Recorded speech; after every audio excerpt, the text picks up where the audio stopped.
Welcome once again to another episode of the Going Over podcast. It is I, your neighborhood friendly coach, trainer, promoter, 43-year-old, still professional wrestler, Zack Primetime Reeb, and I'm joined alongside my podcast partner, the 7-foot wrecking ball, Paul Isadora. And Paul, it's been a while since we had a guest, and I'm going to be honest with you. I'm a fan. Okay, the guest I'm about to introduce, I'm a fan.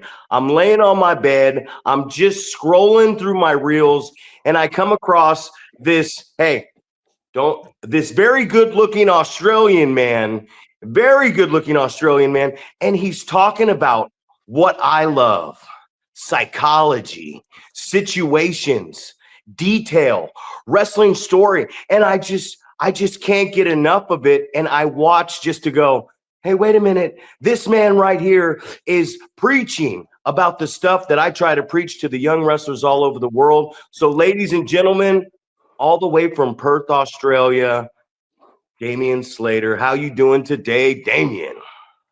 I'm doing well, man. I do appreciate you guys getting up at some ungodly hour at 6 a.m. To meet my time zone, which is very much appreciated. Normally it's the other way around. Normally it's me getting up at like 4 a.m.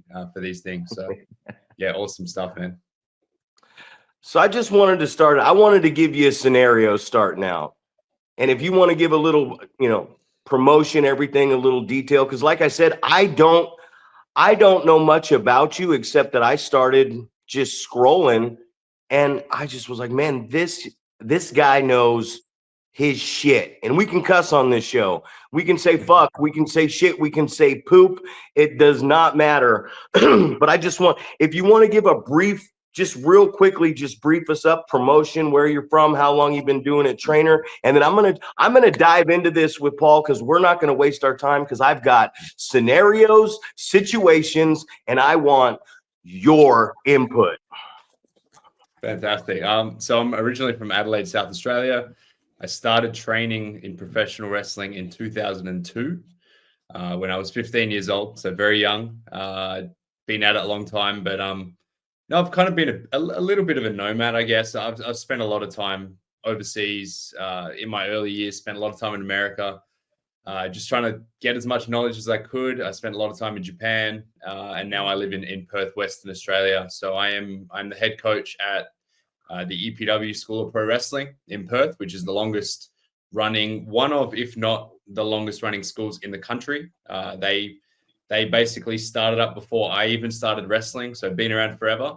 And yeah, that's kind of my story. I've kind of been everywhere without being anywhere, I guess. So yeah, that right now where I am, I'm still a professional wrestler, probably looking at more at the back half of my career than the start of it. But coaching is something that I've really been drawn to over the last several years, and that's really where I'm putting a lot of my efforts currently.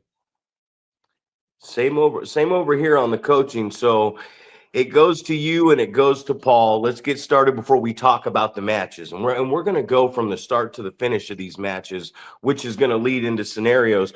So I run the Primetime University Training School. It used to be known as the PCW Work Farm. I started in '99. I've also been to Japan, and I didn't like to travel, so I got away from this. Coaching has always been my thing. I was coached by some very good coaches, and I love to coach. Paul loves to coach. We're also on the back end of this. So let me ask you a question here. I'm all about routine, repetition, breeds discipline. You got to show up, man. You can have talent. You can have all the talent in the world, man. If you don't show up and you don't have this keyword grit and you ain't willing to put in that work, I like to tell people you're either going to be people that don't show up or 100% of the time they fail, or 100% of the time they never succeed. So look at that with your glass half empty or your glass half full. Tell us about, you're running the school. What is the first day like with a new training student when you start a class? Sure. So we have 3 classes over here. We have a very large school in terms of student numbers. Right now we're sitting approximately 60. People drop off and join up, but generally we have about 60 trainees We have training pretty much every evening, every morning, on weekends, and you're looking at 20 to 30 people in a class. So and it wasn't always like that. It took a long time to build, like anywhere and any new territory. But when we start off, we've got a fundamentals class. So we pretty much put our trainees or our prospective trainees through what we call an open day. They used to be tryouts, and they used to be brutal. I'm not going to sugarcoat it. They were 2-day, very rough, very intense tryouts. Like, pretty much, for those who have been a fan for a long time, what you would expect from a Japanese dojo, what you would expect from, the WCW power plant back in the day. So, yeah, really, really tough stuff to kind of weed them out.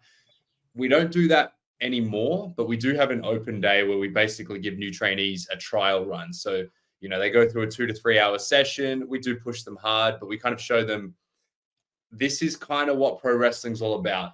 They go through some bumps, they go through some tumbling, they go through a lot of conditioning. And then if they make it past there and they want to continue, our fundamentals class is where they'll begin. And like you said, that's all about repetition. We have a curriculum that I wrote up around about, it's been refined, but roughly 5 or 6 years ago, I thought the training is kind of up to whichever coach is in charge, whoever's in at the time.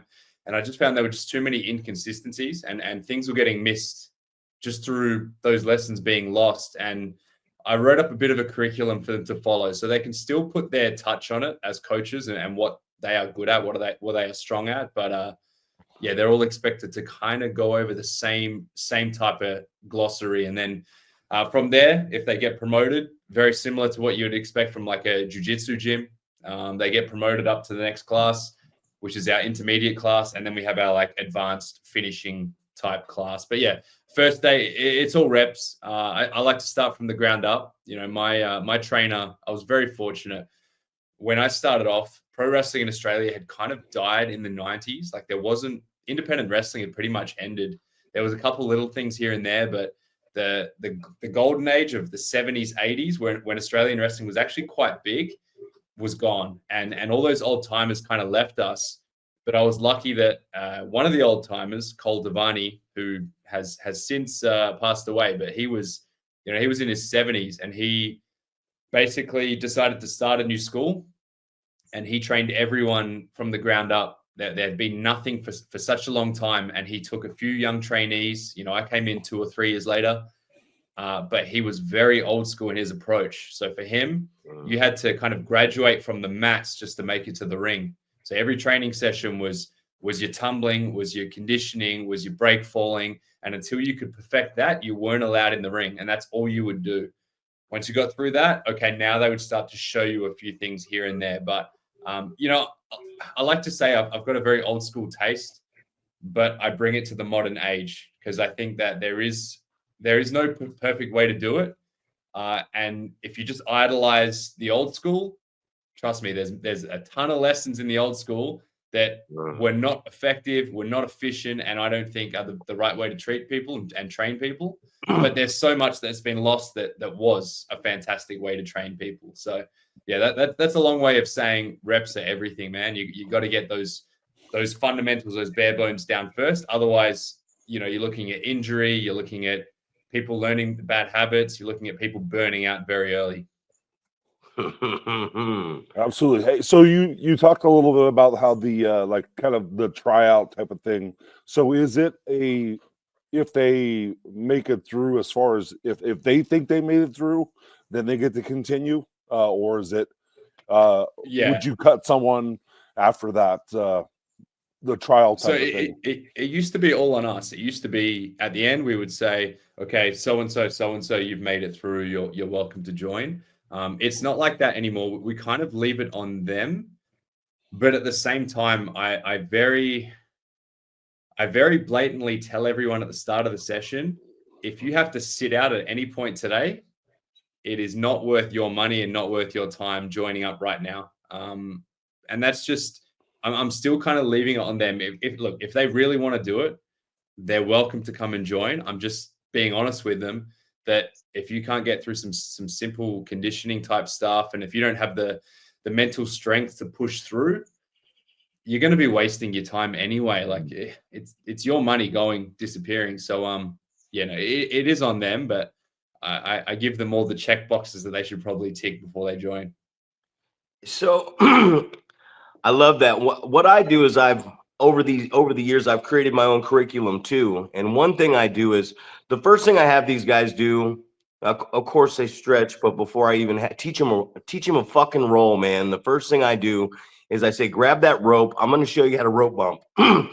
Because if these guys can't handle hitting the mat, why am I going to waste my time showing them anything else? It's like, okay, you can't handle hitting the mat and get up the right way off that right elbow. All right, see you later. Hey, have a good day. I like to go with this curriculum right here, Damien. I like to teach them how to wrestle standing up first. It's great when you get amateur wrestlers and MMA guys on the mat and stuff. But when we get in the ring, we wipe our feet off and push that rope down. We're standing up.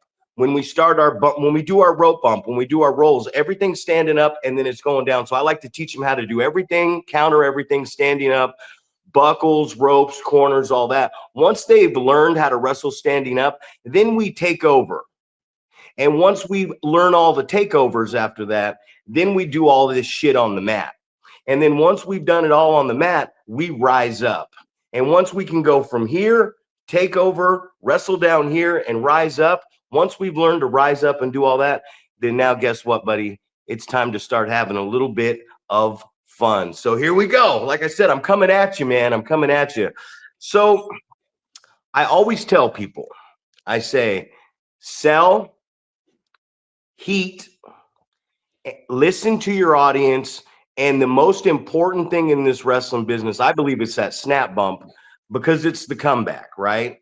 If you're not bumping and feeding for us on the comeback, if you ain't making that tag, if you have a guy in what they call a settle down hold, I hate that word, a rest hold. No, if you got the guy in that and the crowd is not making any noise, if you're going over if the crowd is not behind something, what is the point? So this is what I want you to talk about. Talk about what is the point of even rising up and doing anything if the audience isn't getting behind the baby face. 100%, man. Like everything you just explained, even starting from standing, it's exactly what I always did starting off and exactly what we do now. Our fundamentals curriculum is entirely standing. Obviously, they do learn groundwork later, but in terms of what they need to pass to the next level, it's standing switches, standing holds. For me, intent is everything. And I'm a big MMA guy as well. Not that I've ever fought in MMA, but I compete in jiu-jitsu still to this day. So for me, legitimate grappling is very important to me. And with that, it kind of just, I think that's the whole purpose of wrestling is legitimacy, not in legitimacy in terms of like, you know, beating up your opponent and stiffing them and things like that. But it's all about having the crowd suspend disbelief. And I was explaining this recently to the crew because a lot of people were saying, and I get this complaint on my social media when I post things all the time. They say, hey, you got guys like The Undertaker who are zombies, who shoot lightning bolts, like suspending disbelief is stupid. Everyone knows it to work. To me, that's not what suspending disbelief is. Suspending disbelief is taking the crowd who are very aware that this is not 100% combat. This is a performance.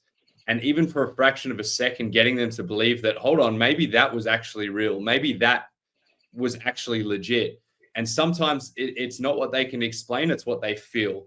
So for me, intent is everything. And if you can show intent with everything you do and you do things the right way, not just in terms of like the high spots, but every little movement, you do it as if there's intent and you're trying to win, you're trying to cause damage, then it just has this big flow-on effect to everything else. But if you lose that lesson, if you go through your pro wrestling training and you've just been given a free pass and they let these things go, then by the time you get to getting booked on shows, we're going to see right through it. And the crowd just aren't going to engage with what you're doing. There's no emotion behind it. So for me, emotion is everything. Intent is everything.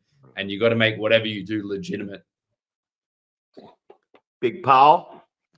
Well, I was going to that kind of leads right into like a conversation that we had just this past week with our training school. So one of the guys was posting some clips of what we were doing in training in an effort to try to gain more students. So we had some guys that were, saying, hey, we don't want to show people how the sausage is made. We don't want to give away the magician's tricks and things like that. But just like you said about suspending disbelief, that was kind of the point that we came to, is like, what we're trying to do is we're not explaining like this is exactly what we're doing, this is why, all that stuff.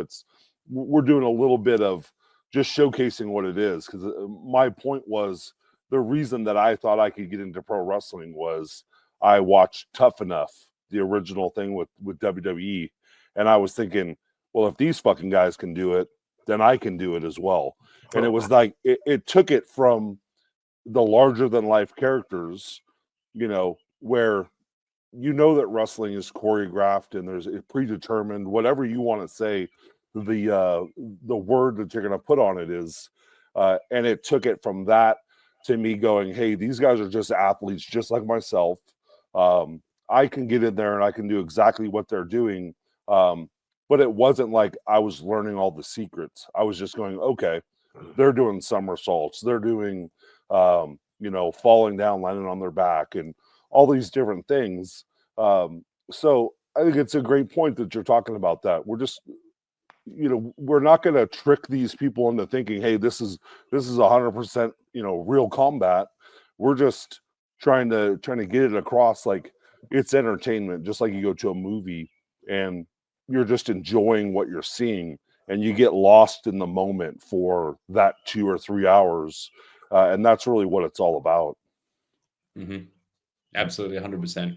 You're right. For me, it's all about the feeling. The feeling is everything in pro wrestling. It's why I got into wrestling as a kid. It's what made me stick around. It gave me a feeling like nothing else. So yeah, very important. I heard someone say, and he was a friend of mine, and he hadn't wrestled in 12 years. We stayed connected, excuse me, and I brought him down to run my class.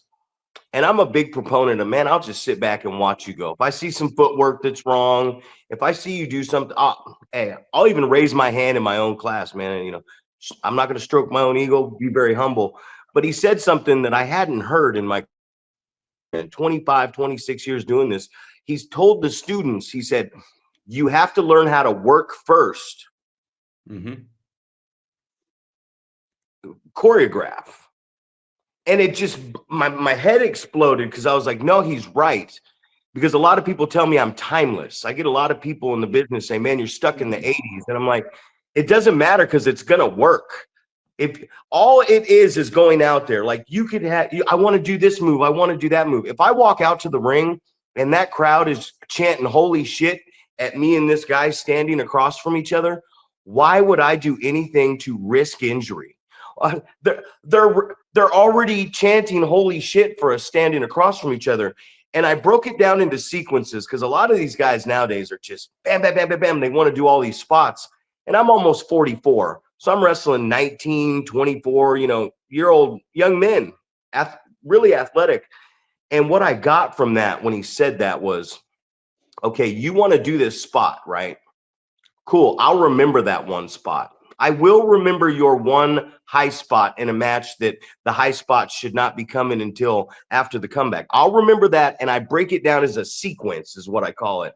So if the crowd is there and it's the right time of the match, I will give you your sequence.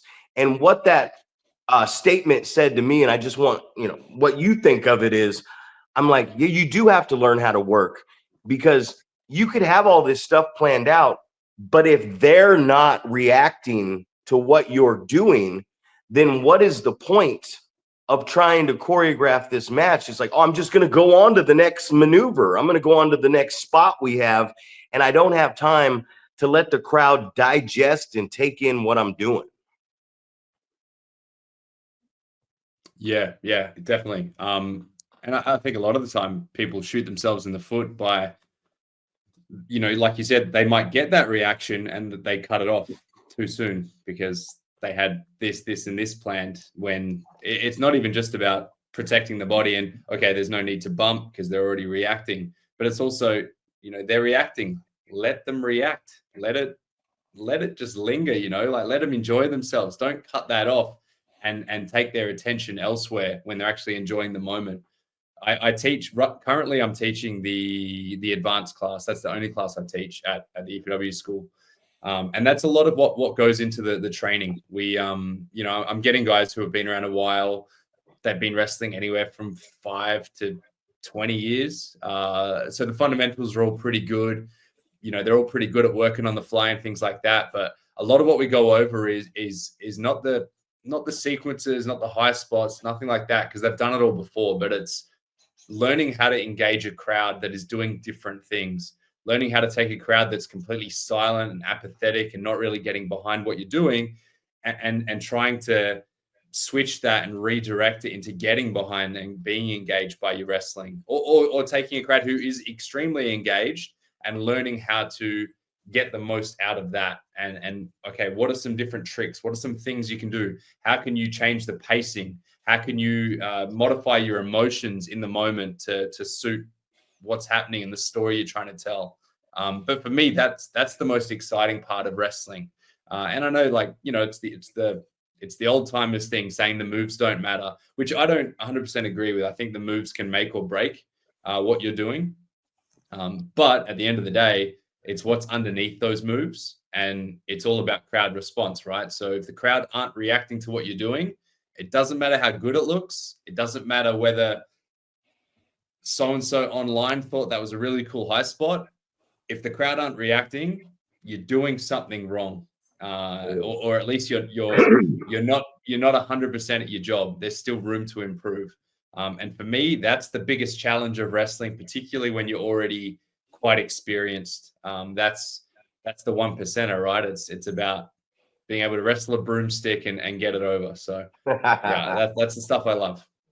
Absolutely. I was going to jump back to like the training aspect. When you are running your school, is there a certain amount of time that you think has to go into it before your students can have their first match, or is it does it all depend on how good they are to start with and things like that? So, because the reason I ask that is because Primetime and I, we kind of structure it based off of a number of hours in there, because a lot of times we tell people, oh, it's gonna, for me to start with, it was like, you're gonna go through a 2-year class.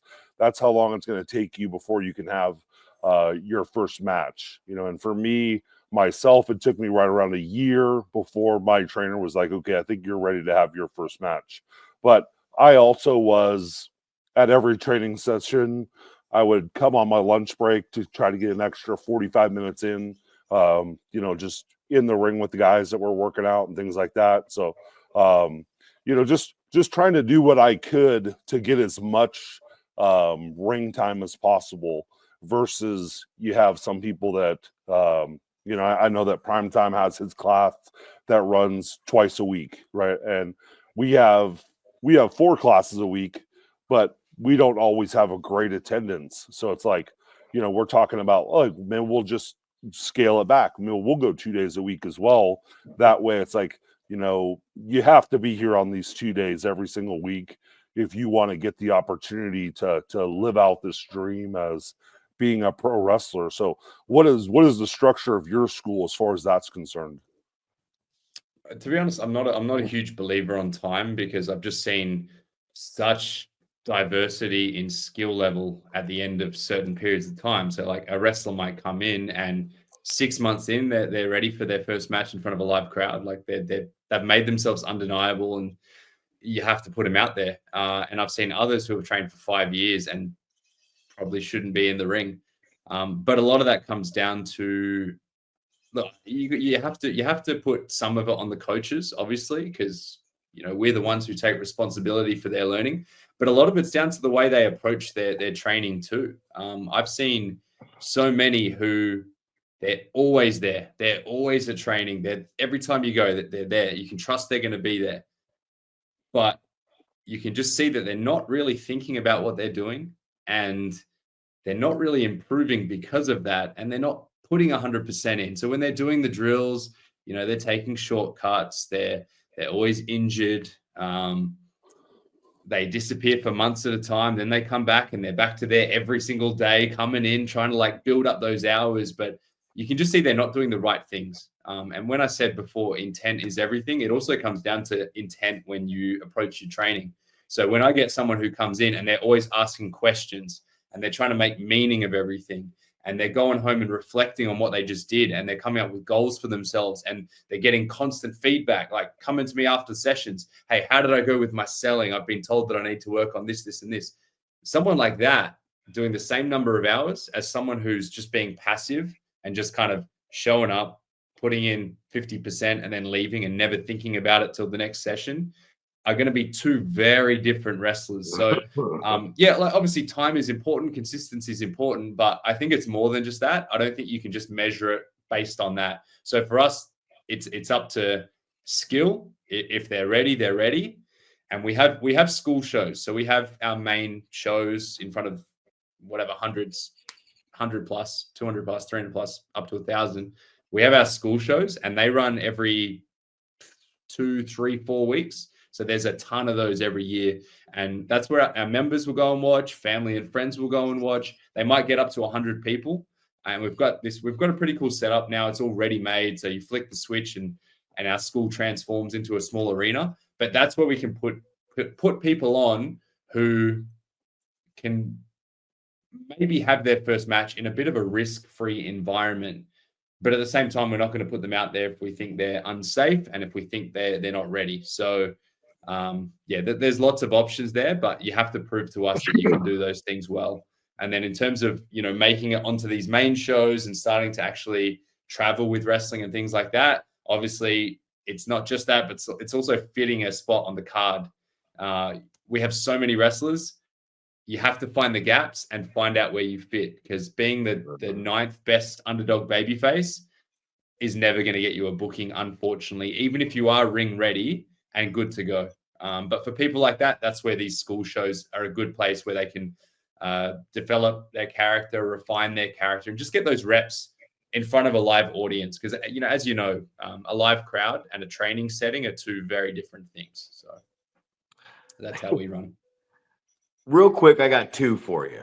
Like I said, we're almost halfway through this. I'm about to cram. We're about to cram for this test, Damien.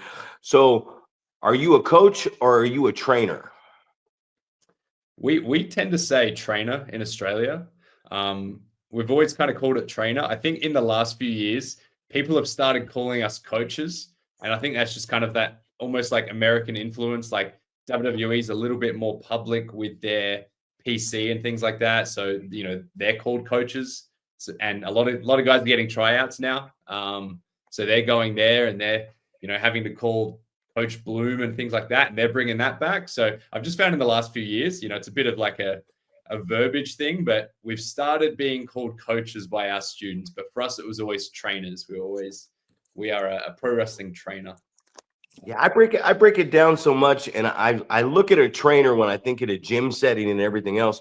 So to me, a trainer is someone who's like, hey, pay your money. If you show up, I'll show you. If you don't, I don't give a shit. And then a coach, so it's kind of like a boss, and you know, and I consider a coach more of a leader. Like, this is a family. I got to trust you, especially in a promotion that is mine, that I put my entire life into. So I'm going to take phone calls from you. I'm going to call you on the phone when I have ideas. We're going to talk. We're going to barbecue. We're going to hang out. I'm going to be in your life. I've got guys that have gone on to WWE and all these other places, and I still talk to them to this day on the phone. They still call me up and go, hey, what'd you think of what I did? And I'm like, oh, well, you're on national television, man. What do you give a shit what I think? Like, you got Ricky the Dragon Steamboat, CM Punk, Triple H, Shawn Michaels in the locker room. What do you care what I think? And I think that's the really cool part about being the coach is they still care what you think. You know what I mean? Now, tell me, in the shine, right? We're at the start, the baby's shining. Whatever he does, I always tell everybody, I said, man, you could have the heel try to pants you, and you could spread your legs apart and turn around, and the heel could get heat from the crowd, and then you can pants the heel. So it's not always about out wrestling the baby face on the mat. Just give us, because this is an informative podcast and we are here for the young talent and the guys who, like you said, 20 years you're working with talent. You're a finishing coach, man. You polish them up. Just give us a brief breakdown of your opinion or what you know so these guys can know. Tell us babyface, heel. Let's get some shine. We just got in the ring. The bell has sounded. Let's get it. I actually posted a reel on Instagram 2 days ago that was exactly this topic. So very good timing on the topic. But yeah, no, for me, I always heard coming up, the shine is where the baby face looks good or looks better or whatever. And I haven't found that to be always true. There are just so many dynamics at play. You get a super experienced main event heel against a new green baby face, and it wouldn't make sense for the baby face to out wrestle the heel. For me, the shine is where you establish three things, or let's say establish two things. You want to establish who the characters are. What are they? And that doesn't just start when the bell rings. It starts when they walk through the entrance curtain and the music hits.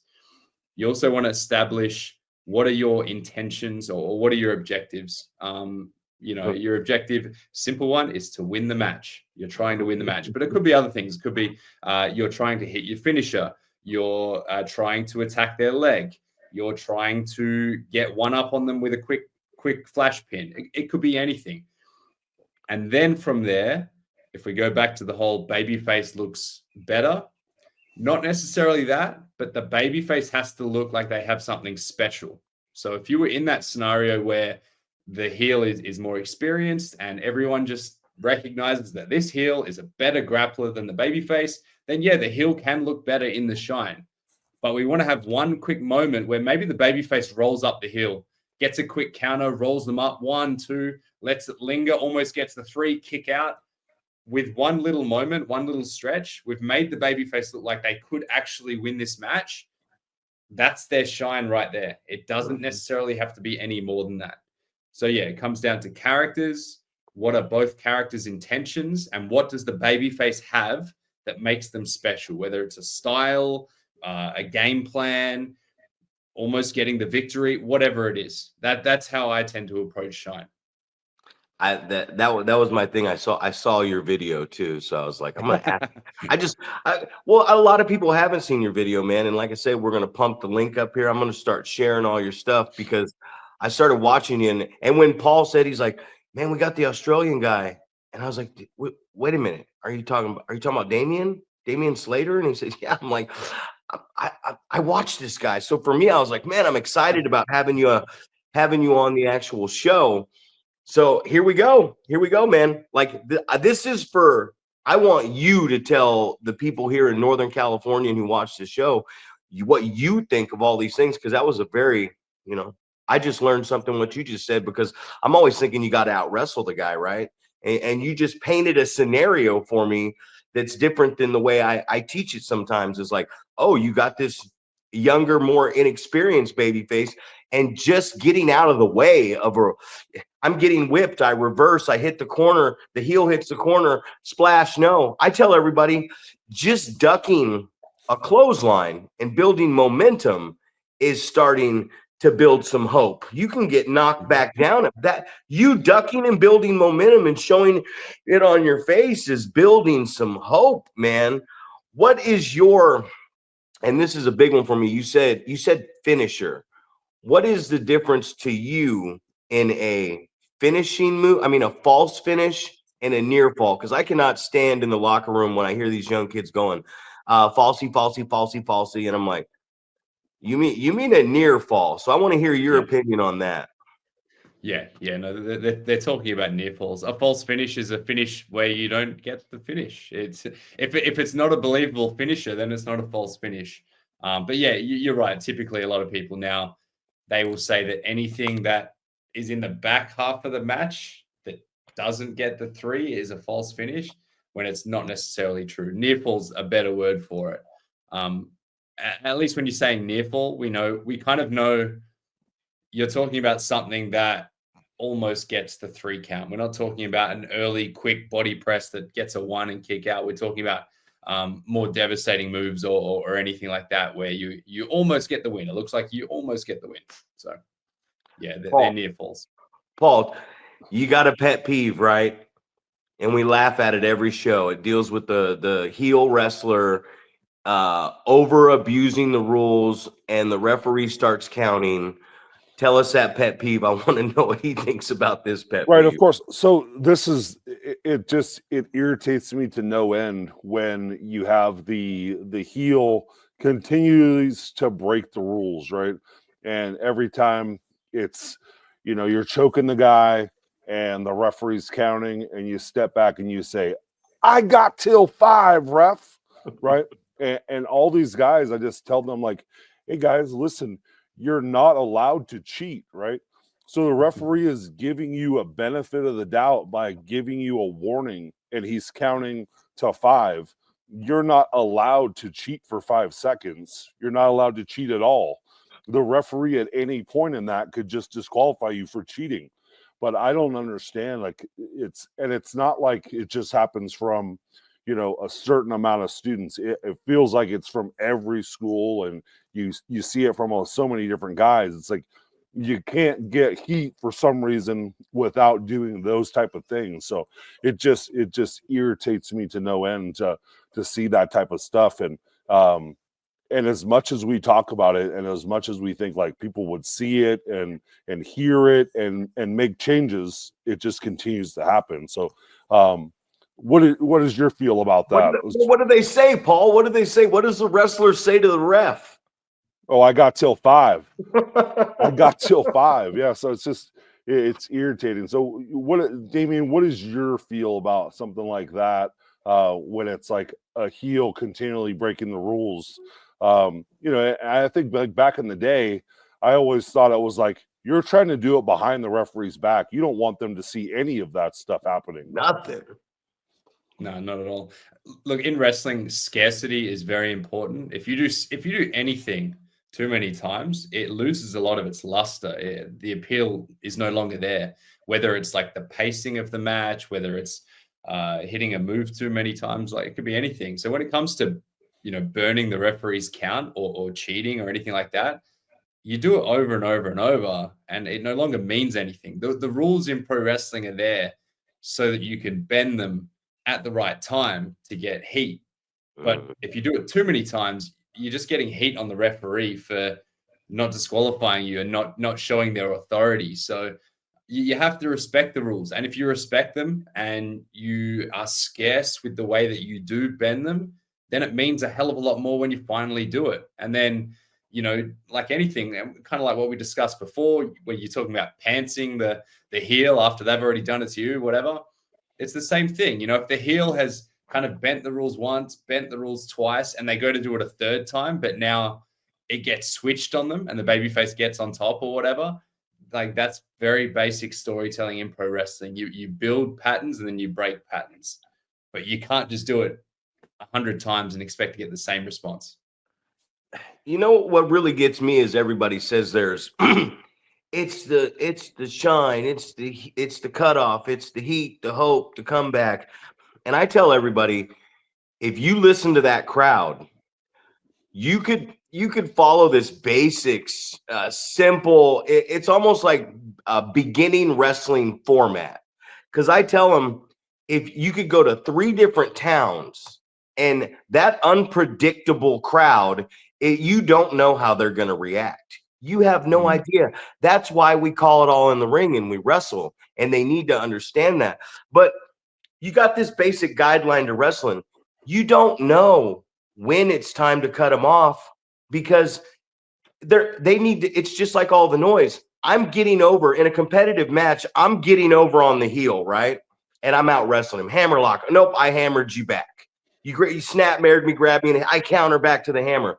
It's when the crowd is really enjoying the shine and they're way up here, right? And you're just out wrestling that heel. That's when the heel needs to go, okay, they're really getting behind this guy, making me look like an idiot. So now it's time for me to cut him off because I'm going to take all that shine. I'm going to take all that noise, all that heat, and I'm going to make it my heat. And I always tell the heels, when you come out that curtain, don't jaw jack with them right away. Listen to them. Listen to that guy tell you you're a piece of shit. And then that way, when you're in the ring and he's shining and you cut him off, he thinks you forgot about him. So now when you've cut him off, whatever, you turn and you look at him when he doesn't expect it and you say, who's the piece of shit now? Now you got him. So it's just one of those things. What's your take on when you're talking to your students and they're going through the training, not the training school, but we call them light shows at the facility. What are you telling your students when they go out there? Just a basic thing about listening to the audience as they're flowing the ebbs and flows of their match, putting it together. Yeah, so I have a very similar take, but mine is more about just what I think is the best way to get a really organic crowd reaction, and that is to always let them move first. Too often people they pander to get a reaction, so the heel comes out and they just start yelling at the crowd. Firstly, for me, I'm thinking, why are you so angry? Like they haven't done anything to you yet. Like it just seems phony. I don't understand. Like, okay, if they give you a reason, sure, you can react. But when it comes down to crowd engagement, particularly nowadays, we see it all too often. Two wrestlers will wrestle, they'll get a double down, and then the crowd start going, "This is awesome." And then they'll keep going, and then there'll be like a second double down, and then it's, fight forever. Like all these common chants that have no meaning anymore because wrestling fans just know this is when I say this. They're not compelled to say this because they actually believe it or mean it. But in pro wrestling, if we can get them to cause some sort of response, perhaps the most simplistic example, they're in a hold, right? You're working a chin lock or whatever. As soon as they start clapping, then we start moving. But what you see often is, particularly inexperienced wrestlers, they get put in a hold and then they start stomping their foot on the mat to get the clap, right? So now you've pretty much taught your crowd that they will wait until you do this or hit the turnbuckle or stomp your foot for them to start making noise. You want it to be the other way around. You want them to do something, create some some type of commotion, some sort of noise, and then you respond. As a babyface, you respond by starting to fight back. As a heel, whatever, maybe it's yelling back at them or getting pissed off at them, whatever. But by doing that, you're teaching them that they're part of the show, and whatever they're doing has a very direct link to what you're doing in the ring. For me, that's organic crowd response. So yeah, when it comes down to being a heel, yeah, it's about listening to the crowd. And I think you can also do that backstage. I know I've had a lot of mentors who were fortunate enough to work with Eddie Guerrero, who's, probably my favorite wrestler, if not top 3. And apparently one thing he used to do was just listen to the crowd behind the scenes, through the curtain. And he would be able to listen to the crowd, and he could tell straight away what type of crowd it was, what kind of demo they're in front of, and he would modify his approach to the match based on what he heard before he even walked through the curtain. So yeah, I think both very important points: listening to your crowd and seeing where they'll take you, but also making sure that you reward and pay off what they're giving you to teach them that they're as much part of the show as you are. That's a super awesome take, man. I don't want to say I've never thought about that, but I think it seems very important to kind of let the crowd dictate kind of where we go. And it made me laugh that you're like just coming out of the curtain, because we talk about the people that come on, baby, when they come out of the curtain. Yuba City! Right. Try to scream out the town. And obviously, and we've talked about the "This Is Awesome" chant all the time, and how it's a lot of times you don't want the "This Is Awesome" chant because you just evaded death. You want it because you're telling a hell of a story and the fans are really engaged in it. So I just jotted those couple notes down because I just thought it was funny. Like instead of letting the fans kind of dictate a little bit, you're trying to come out of the curtain and immediately let them know, I'm the baby face because I'm going to scream, "Come on, baby," or "Let's go," fill in the town that we're in. So that's funny. I've worked with I've worked with high level wrestlers. I'm not going to name names, but people who are currently on TV, who were on TV at the time, and they were literally putting parts in their match where they knew this is the part where the crowd chants, "This is awesome." So if that isn't telling at how predictable crowds can be, and inorganic, then I don't know what is. But yeah, everyone knows how to manufacture a reaction, but for me, it's not the right reaction. It's a band-aid fix. Right. And you had talked about a little bit at the beginning about the shine at the beginning, and it made me think about a situation where you have people like newer students, right? Hey, this is going to be their first match or whatever. And I see so many times these brand new students getting a ton of offense against an experienced guy. And you were talking kind of about like, that's not going to really make sense. Like, how are you as a 6 month, 1 year in guy going to be able to take advantage of me with 20 years experience? How are you going to be able to out wrestle me when I have so much experience? So that was kind of a great point for me thinking about that as well, and the frustration that I see sometimes where it's like I'm a pro wrestler, so I should be on the same level as you because you're also a pro wrestler, and we're not taking into account the this guy's a novice and this guy's closing in on expert, and those gaps in experience. So just how important that is as well, putting that into the way that you're going to structure your match, versus just being, well, it's going to be 50-50. It's like, well, no, that's not how it's going to go. I'm going to get the majority of the offense because I'm more experienced, and and you're going to work your way up the card. You're going to gain experience as you're working with different people, and that's how you're going to start getting more offense and more opportunities within the matches moving forward. Zach, you look like you're sleeping right there. You know what? The little circles popped up 2 different times on me, so you guys were just paused on my screen, and I'm like, you were Paul, glitching.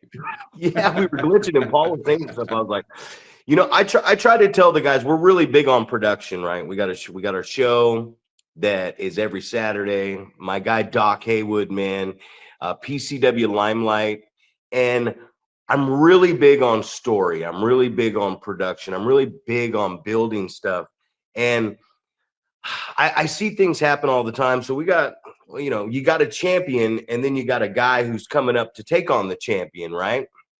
And he goes out there in the opening contest. We saw this. He's gonna get a title shot, but tonight he's just got to get over. He's just got to look strong. And we just had this situation where he went out there, and it took him in the opening match 20 to 25 minutes in a very competitive match to beat a guy that I had just brought back. And it wasn't that the guy was a jobber or a workhorse, anything like that. It was just they just went out there and did everything, and it took 25 minutes. And the champion, the babyface champion, comes up to me and says, "Hey man, I don't think that I should be wrestling him very long in this title match." He said it took him 25 minutes to defeat this guy that nobody knows. And I see it on AEW all the time. What is your thought? And I mean, it's a clear thought, but what is your thought on, man, we're just having all these competitive matches and we're not getting the guys over to make them look strong, to go into even a match that, man, I got 2 victories. Now we're going to wrestle each other, making guys look strong so that we can move viable competitors up our card so that fans do want to pay money to watch the damn show. 50-50 booking, I think, rarely does anything for anyone. Yeah, like you said, like who gets over? If everyone is kind of 50-50, getting the same amount of stuff in, who really gets over in that scenario? I originally, before I was even a pro wrestling fan, I was very much into martial arts, karate, taekwondo. Like, I was loving all the Van Damme movies. And one thing that just always appealed to me, and I think this is kind of what got me into pro wrestling, is you would see these two kind of like hero and anti-hero, and they're almost on similar pathways to the top, or one's at the top and the other one's climbing, and then they would eventually kind of meet in the middle after putting away all these other competitors. And for me, that was just such an ultimate story. But that story doesn't happen if everyone's looking good and getting over in the, like, trying to get over in the meantime. Like, you have to have people who look dominant. One of my favorite eras, not eras, but one of my favorite things was when Lesnar came back and started having like the 4-minute matches. Like, he came back, he wrestled Cena at SummerSlam and just beat him up for 18 minutes. It was like the longest squash match you've ever seen. And then he's having these short matches where what it did was it established that he could win at any moment. It's only going to take one F5, and that's a wrap. And, same for Goldberg back in the day. And then obviously when they came back and had their little thing, it was, come out there swinging and someone's going to fall down very quickly. We see it in mixed martial arts. We've seen it with Lesnar's matches. It's different, but it's real.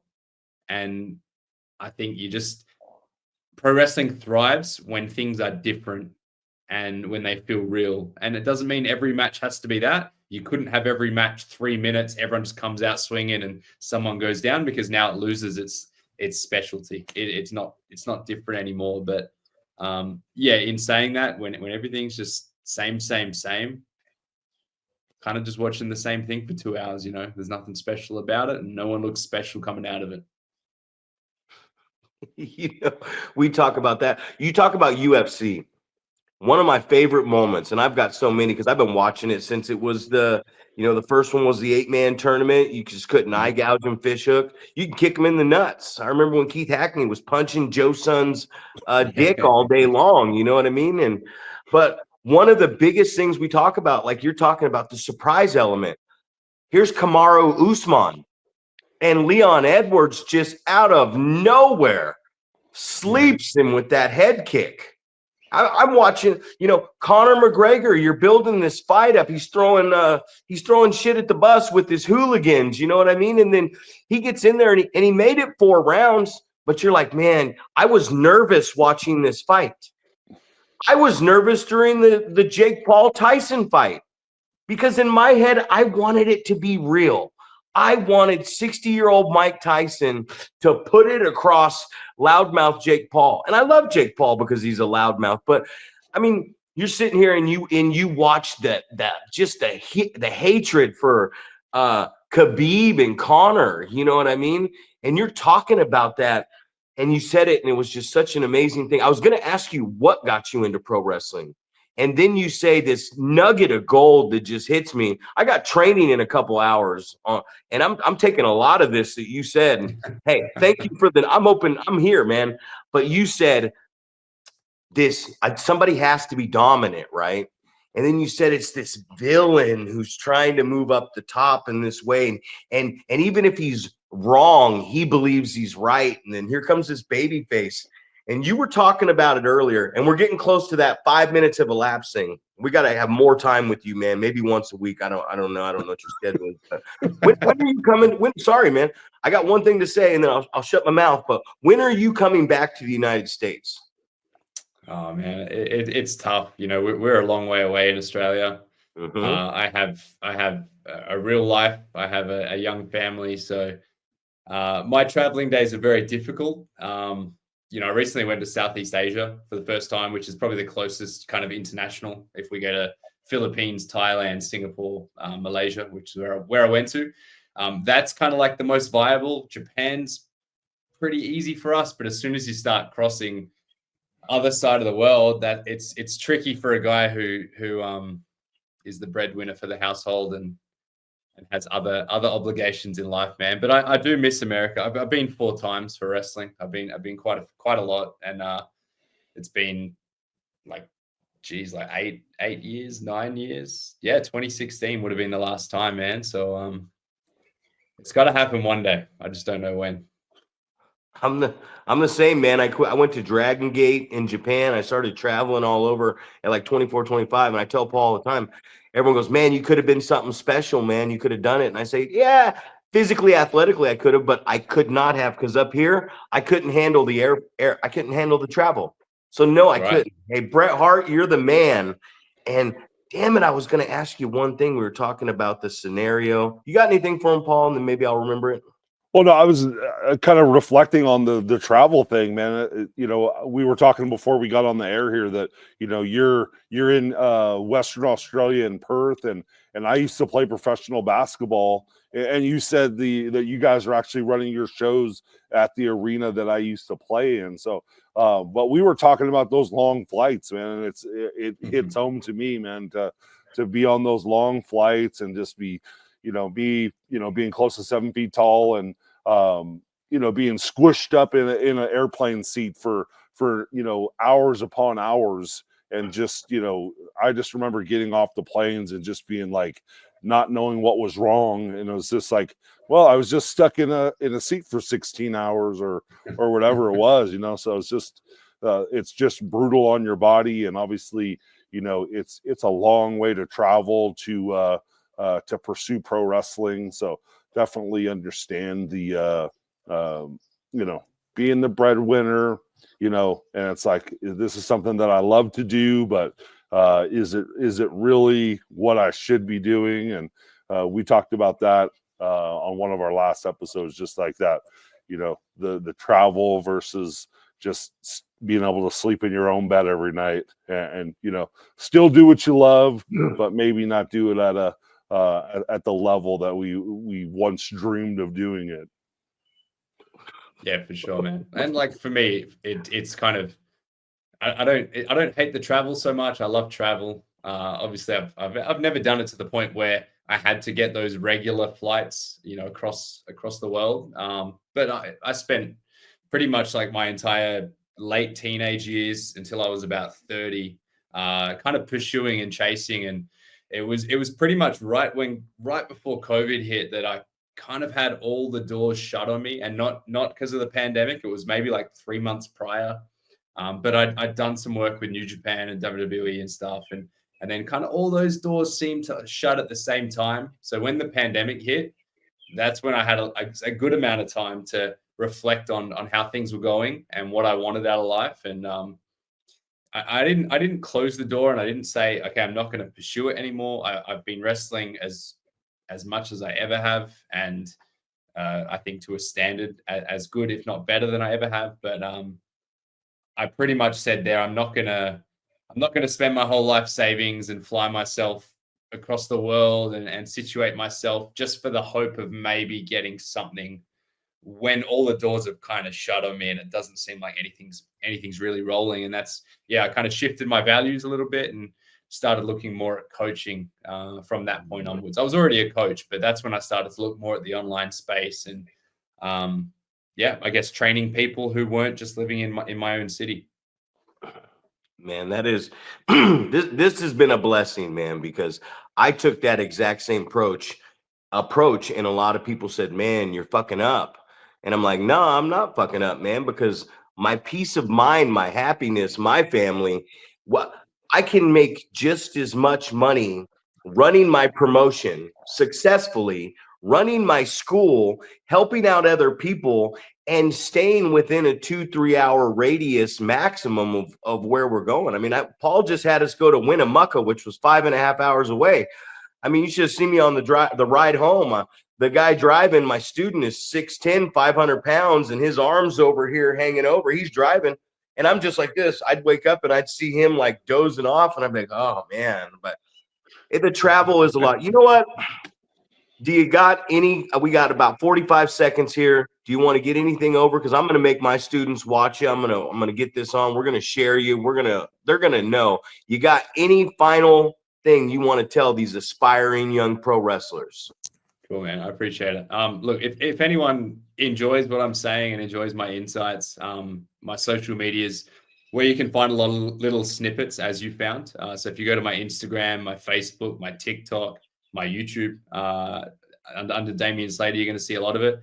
I run my own website, worldbeaterwrestling.com, which is a Patreon, which is where I have currently, I think I'm at 115 plus members who are subscribed, and they basically can get those deeper dives where I can actually coach them from afar. So I have online trainees, students all over the world through the Patreon who I work with quite closely, and they're getting regular match feedback from me. They're regularly picking my brain, and I put content on there like every day, every second day. So yeah, you know, if you really take this seriously and you like what I'm putting out and you enjoy what I have to say, then yeah, don't hesitate to give it a go, and you'll see what I'm putting out there, because I believe that what I'm doing online is unlike what anyone else is doing in pro wrestling at the moment. So yeah, I got a lot of ambitions in that space.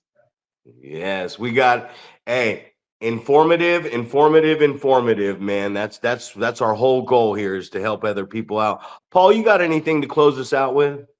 I don't have anything else, man. I just appreciate you coming on, Damien, to give us some insight from your end. It feels like it meshes up with the things that we're trying to get across as well. And I think, like, for us, it's always just, how do we get it into the hands of the right people and get the right people to pay attention, so we can better this pro wrestling business that we all dearly love.